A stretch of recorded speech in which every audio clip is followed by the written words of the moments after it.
नमस्कार विद्यार्थी मित्रांनो, डॉक्टर सुशील स्पॉटलाईट या आपल्या यूट्यूब चॅनलवर तुमचं सर्वांचं स्वागत आहे. 10 एप्रिल 2021च्या चालू घडामोडींचं विश्लेषण आपण बघणार आहोत. तत्पूर्वी डॉक्टर सुशील स्पॉटलाईटला टेलिग्रामवर फॉलो करण्यासाठी डिस्क्रिप्शनमधली लिंक तुम्ही वापरू शकता. फेसबुकवर आपला ग्रुप आहे, तिथेही फॉलो करू शकता. आपली जी पहिली न्यूज आहे बघा, ती प्रिन्स फिलिप यांच्या संबंधीची आहे. काल 9 एप्रिल त्यांचं निधन झालेलं आहे. सो प्रिन्स फिलिप, वय वर्ष 99.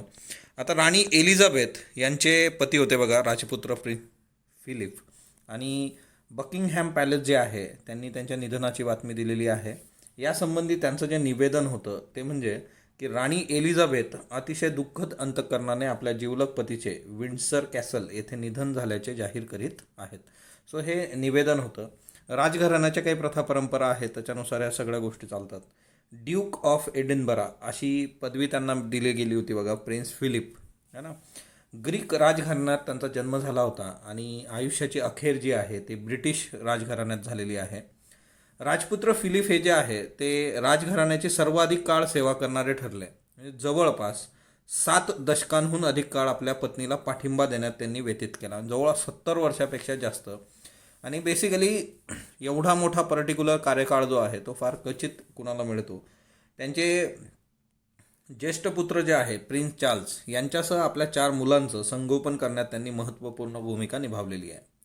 राणीचा कधीही अवमान होऊ द्यायचा नाही, राणीचा मान राखायचा, यासाठी तिच्या मागे ते नेहमी उभे राहिले होते आणि 3 फुटाचं अंतर ठेवून ते चालायचे. हा एक महत्त्वाचा आस्पेक्ट आहे की एक बेसिक गोष्ट आहे की ब्रिटनमध्ये राजघराणं जे आहे त्याच्यासंबंधी एक वेगळा आदर आहे आणि राजघराण्याचं एक वेगळं अस्तित्व.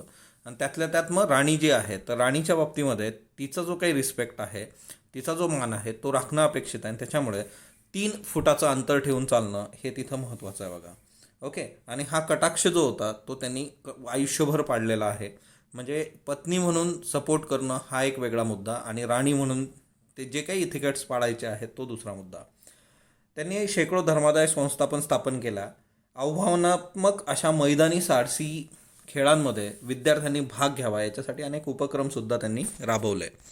त्याच्यानंतर 1961मधला एक महत्त्वाचा किस्सा आहे बघा, जो भारतासंबंधीचा आहे.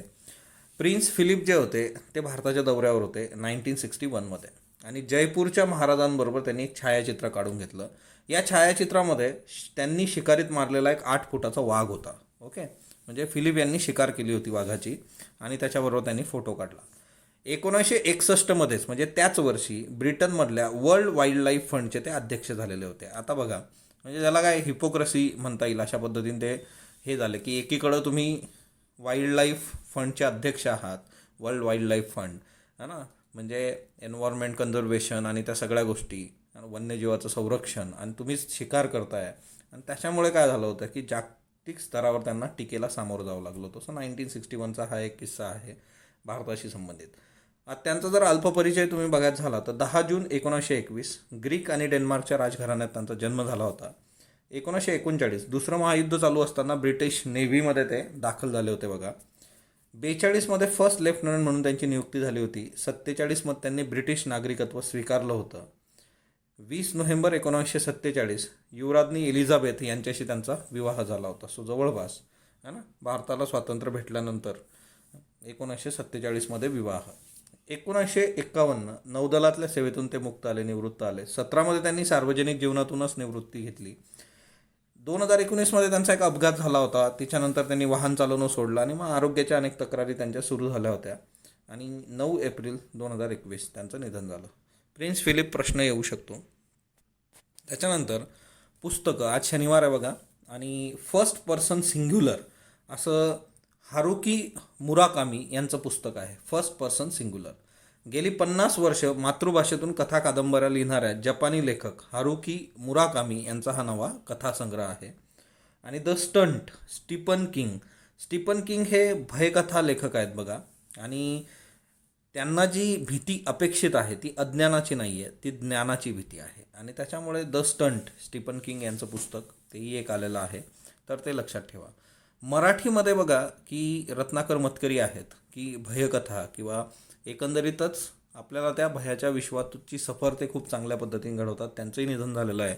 आगामी परीक्षांमध्ये त्यांच्यावर प्रश्न अपेक्षित आहे. अमेरिका आणि भारत याच्यामध्ये एक नवीन वाद झाला बघा की भारताचं जे काही सागरी अधिकार क्षेत्र आहे त्याच्यात परवानगीशिवाय अमेरिकेने क्षेपणास्त्र चाचणी केली. आज साधी गोष्ट आहे की कुठल्याही देशाच्या अधिकार क्षेत्रामध्ये तुम्ही असं काम करू शकत नाही अकॉर्डिंग टू संयुक्त राष्ट्र. अमेरिकेने त्यांचं जे 7वं आरमार आहे त्याचे USS जॉन पॉल जोन्स जहाज, ओके, हे जहाजाचं नाव आहे बघा, USS जॉन पॉल जोन्स, या जहाजातून 7 एप्रिल 2021 रोजी दिशादर्शक क्षेपणास्त्राची चाचणी लक्षद्वीपपासून पश्चिमेला 130 नाविक मैल अंतरावर घेतली. सो लक्षद्वीप बेट चर्चेत आहे, लक्षद्वीप बेट आपण करणं गरजेचं आहे आणि एकंदरीतच भारताचे जे काही बेटा आहेत ते तुम्ही बेसिक केले पाहिजे. आता प्रत्यक्षामध्ये हा जर प्रदेश जो आहे तो सागरी आर्थिक विभागाचा प्रदेश आहे. भारताच्या या भागातल्या सागरी अधिकारांवर त्यामुळे अतिक्रमण झालेलं आहे. तर हाही एक फार महत्त्वाचा मुद्दा येतो की आता हा भारताच्या सागरी आर्थिक विभागाचा प्रदेश आहे, है ना. इकॉनॉमिक झोन जो काही असतो, है ना, तर त्या हिच्यामध्ये सगळ्यात बेसिक आहे की हा भारताच्या अधिकार क्षेत्रातला आहे आणि मग तिथं जे काही अतिक्रमण आहे ते भारत खपवून घेणार नाही. आता भारताची भूमिका बघा की संयुक्त राष्ट्राच्या सागरी कायद्याबाबत जो काही करार आहे त्याच्यानुसार अन्य देशांना एखाद्या देशाच्या आर्थिक क्षेत्रामध्ये एक्सक्लुझिव्ह इकॉनॉमिक झोन जो आहे किंवा खंडीय परिसरामध्ये लष्करी सराव करण्याची परवानगी दिलेली नाही. दुसरा मुद्दा याच्यातला जो आहे की विशेषतः ज्या मोहिमेमध्ये शस्त्र असतं, स्फोटकांचा वापर असतो, त्या मोहिमा अशा किनारी देशांची मुभा असल्याशिवाय तुम्हाला घेता येत नाही. सो हा संयुक्त राष्ट्राचा नियम आहे बघा किंवा त्यांचा करार आहे. आता भारताचं जे परराष्ट्र खातं आहे त्यांनी अमेरिकेला एकदम स्पष्ट संदेश दिलेला आहे की आमच्या निर्विवाद आर्थिक क्षेत्रात आमच्या परवानगीशिवाय अन्य कोणाची लष्करी मोहीम चालू दिली जाणार नाही. सो हा स्पष्ट मेसेज आपण दिलेला आहे. अमेरिकेची भूमिका काय आता? अमेरिकेत जी दलं जी आहेत हिंद प्रशांत महासागर परिसरामध्ये नेहमीच सागरी पातळीवर ये जा करत असतात. आमच्या सर्व मोहिमा आंतरराष्ट्रीय कायद्यात धरून असतात. मग आम्ही रेग्युलर येतो जातो. आता ठीक आहे, आपल्या घरासमोरचा रस्ता तुम्ही वापरतायत, असं बऱ्याचदा असतं ना बघा. शेतासाठीचे रस्ते असतात ज्याचे ठरवून दिलेले आहे ना. पण एक माणुसकी म्हणून बऱ्याचदा असं असतं की कायद्यानुसार जरी तुम्हाला ऑन पेपर एखादा रस्ता वापरता येत नसला तरी माणुसकी म्हणून तो वापरू दिला जातो. पण तिथं लगेच तुम्ही घर बांधायला सुरुवात केली तर मग हे गडबड होईल. आणि सेम इथं अमेरिकेत तेच आहे की आम्ही नेहमी इथून जातो. ठीक आहे बाबा, तुम्ही नेहमी जाता, चहा पिऊन जावा, पण तिथं अशी गडबड करू नका. विमानांचं उड्डाण असेल, सागरी वाहतूक असेल, यात नेहमी आंतरराष्ट्रीय नियमांचं पालन केलेलं आहे असं अमेरिका म्हणते. आमची मोहीम नैमित्तिक सागरी दिशादर्शन स्वातंत्र्याच्या चाचपणीचा एक भाग होता. ठीक आहे, तो कशाचा भाग असू दे, ओके, आमच्या घरी कार्यक्रम होता, तो तुमचा प्रश्न आहे. सो बेसिक इथं मुद्दा येतो की हा भारताच्या आर्थिक अधिकार क्षेत्राचा प्रदेश आहे. इथं तुम्ही कसल्याही पद्धतीने गोष्टी वर्क करू शकत नाही. आम्ही पूर्वी अशा मोहिमा राबवल्या असून त्या कुठल्या देशाशी संबंधित नसतात आणि त्यात कुठला राजकीय उद्देश नसतो असं अमेरिकेचं म्हणणं आहे. पण अकॉर्डिंग टू लॉ हे चुकीचं आहे आणि हा एक मॅसेज फार क्लिअर जाणं गरजेचं होतं. तो भारताने आता दिलेला आहे. ओके, सो दुसरा एक मुद्दा येतो मग इथं की एकंदरीतच की जे आपले हे आहेत लक्षद्वीप बेटं आहेत बघा, ते तुम्ही करून ठेवले पाहिजेत. लक्षद्वीपची बेटं, आता हा बघा लक्षद्वीपचा जो काही भाग आहे म्हणजे इकडं जे आहे की हे इथं लक्षद्वीप आहे बघा. ओके, आता लक्षद्वीप जे आहे अरेबियन सी आणि तो सगळा प्रदेश. ओके, आता इथं एक मेजर जो येतो की खाली इंडियन ओशन. सो इंडियन ओशनचा हा एक महत्त्वाचा पार्ट आहे बघा.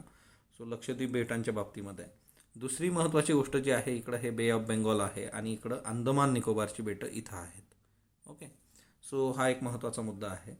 आणि तर बेसिक जे आहे की हे जे लक्षद्वीपची जे बेटं तुम्ही बघितली तर इथं बघा मग काय काय आहे. मिलिकॉन आहे, मिनिकॉय आहे, है ना. त्याच्यानंतर जे खूप न्यूजमध्ये असतं करावती, है ना, कवरत्ती बेट जे आहे बघा, कवरत्ती बेट बऱ्याचदा न्यूजमध्ये असतं, है ना. जहाजाला नावं आपण दिलेली आहेत किंवा तिथे वेगवेगळ्या डेव्हलपमेंट्स चालतात. तर कवरत्ती बेट इथं आहे. मग एकंदरच भारताच्या याच्यामध्ये तुम्ही जर बघितलं तर हा सगळा प्रदेश आणि मग ही वेगवेगळी बेटं आहे बघा. किल्तन, हे सगळे जहाजांना दिलेली नावं आहेत आपण, लक्षद्वीपशी रिलेटेड आहे. कदमत. ओके, सो हे एक लक्षात ठेवा, महत्त्वाचं आहे. सो बेसिकली आहे ते न्यूजमध्ये आलेलं आहे त्याच्यामुळे आपण ते लक्षात ठेवणं गरजेचं आहे. ओके, आता इथे सगळ्यात बेसिक मुद्दा जो येतो की MS स्वामीनाथन हे न्यूजमध्ये आहेत. MS स्वामीनाथन यांना TB इरॅडिकेशनचं जे काम त्यांनी केलेलं आहे त्याच्यासाठी एक अवॉर्ड दिला गेला किंवा फॅलिसिटेट केलं गेलं. चेन्नईमधले इन्स्टिट्यूट आहे. आता याच्यामध्ये सगळ्यात महत्त्वाची गोष्ट आहे की त्यांनी काय केलं की कम्युनिटी आणि प्रायव्हेट सेक्टर या दोघांना एकत्र आणलं जेणेकरून TB इरॅडिकेशनमध्ये हेल्पफुल राहील. कारण प्रायव्हेट सेक्टर काय देणार तुम्हाला, तर प्रायव्हेट सेक्टर देणार पैसा, गुंतवणूक.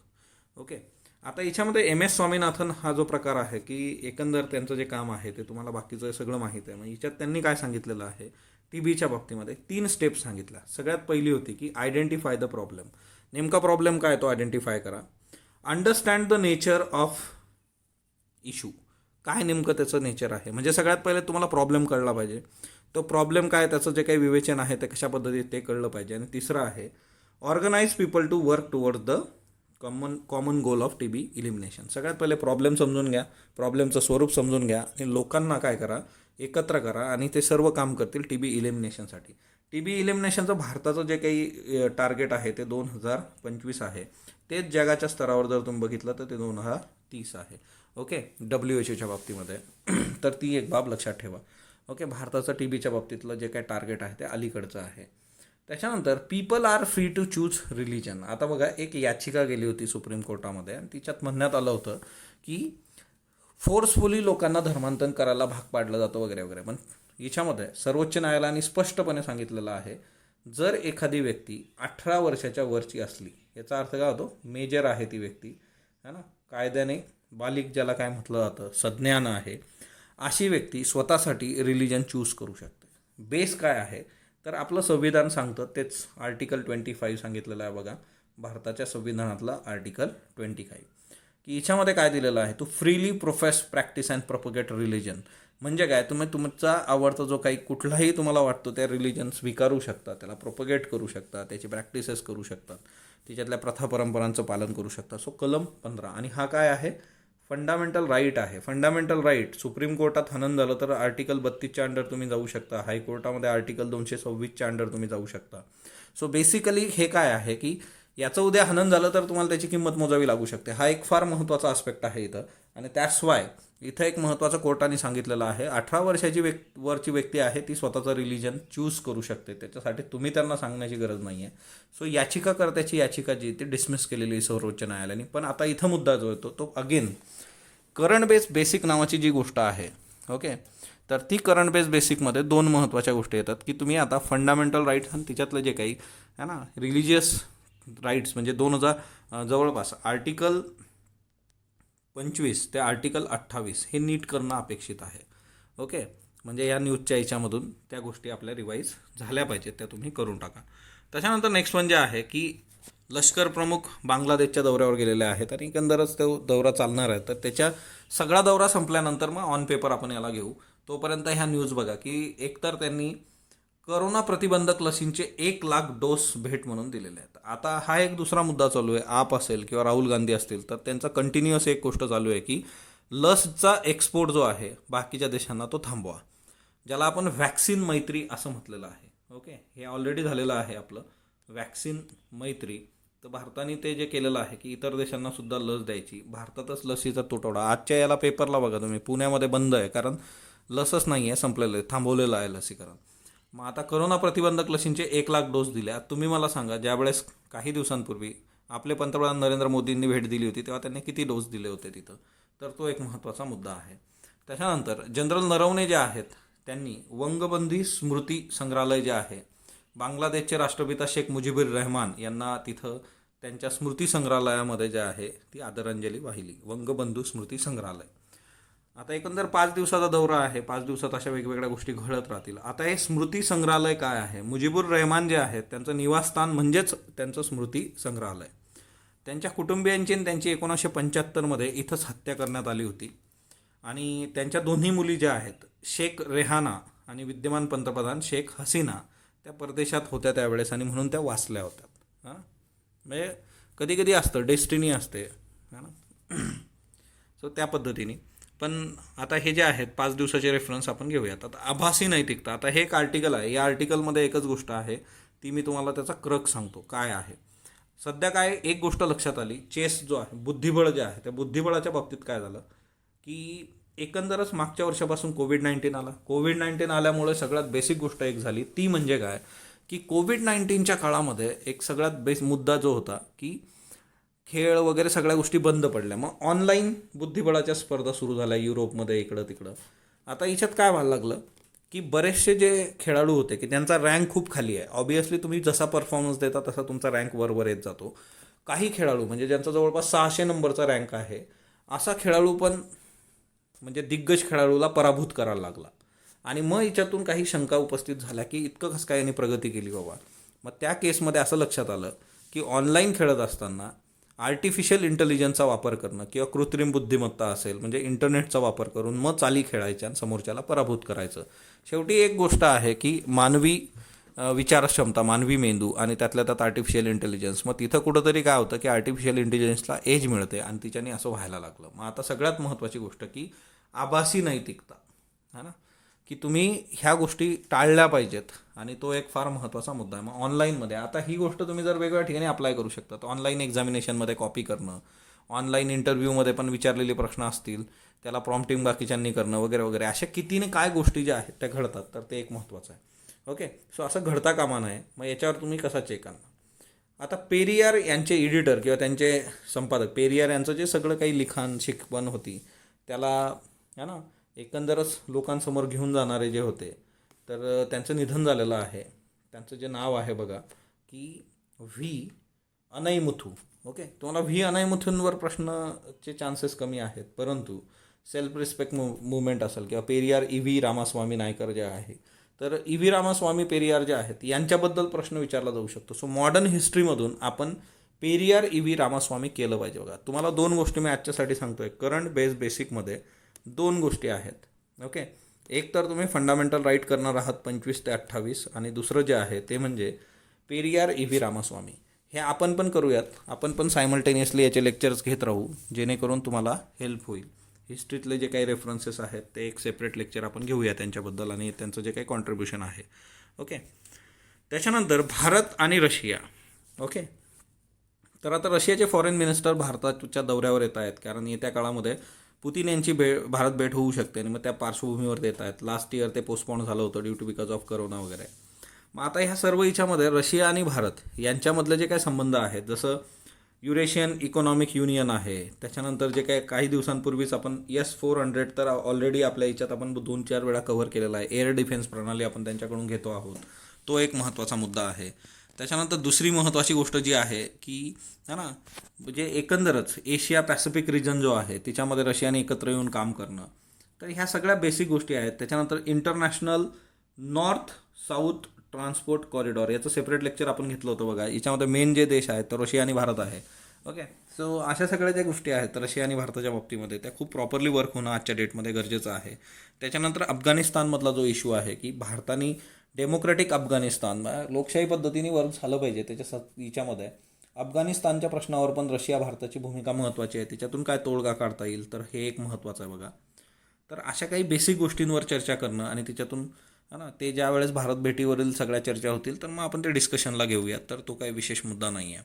ओके, त्याच्यानंतर आता परत बघा, हे हॉस्पिटलमधल्या ज्या आगी आहेत ते परत लागत आहे. येत्या काळात 100% UPSC, है ना, तुम्हाला याच्याबद्दल 100% विचारणार. याच्यात काही वाद नाही की ह्या जे वेगवेगळे फायर ॲक्सिडेंट्स होत असतात मग ते वेगवेगळ्या ठिकाणी असतील, कोविड हॉस्पिटलमध्ये असतील, रेल्वेत असतील, तर ते आपल्याला विचारले जाण्याचे चान्सेस खूप जास्त आहेत. सो तो एक महत्त्वाचा मुद्दा. पायाभूत सुविधांच्या बाबतीमध्ये सुरक्षा कशा पद्धतीने असल्या पाहिजेत, है ना. भंडारामधलं ऑलरेडी एक प्रकरण महाराष्ट्रात झालेलं आहे. सो असं होता कामा नये. आजचे प्रश्न घ्या. महाराष्ट्रात सार्वजनिक ठिकाणी थुंकल्यास कायद्यानुसार किती दंड भरावा लागेल, तर 1200 रुपये आहे. मुंबई महापालिका किती घेते, 100. ओके, सॉरी 200 घेते. आधी हे 100 होतं, 100चं 1200 केलं. मुंबई महापालिका 200 घेते म्हणून कोर्टाने फटकारलं होतं त्यांना.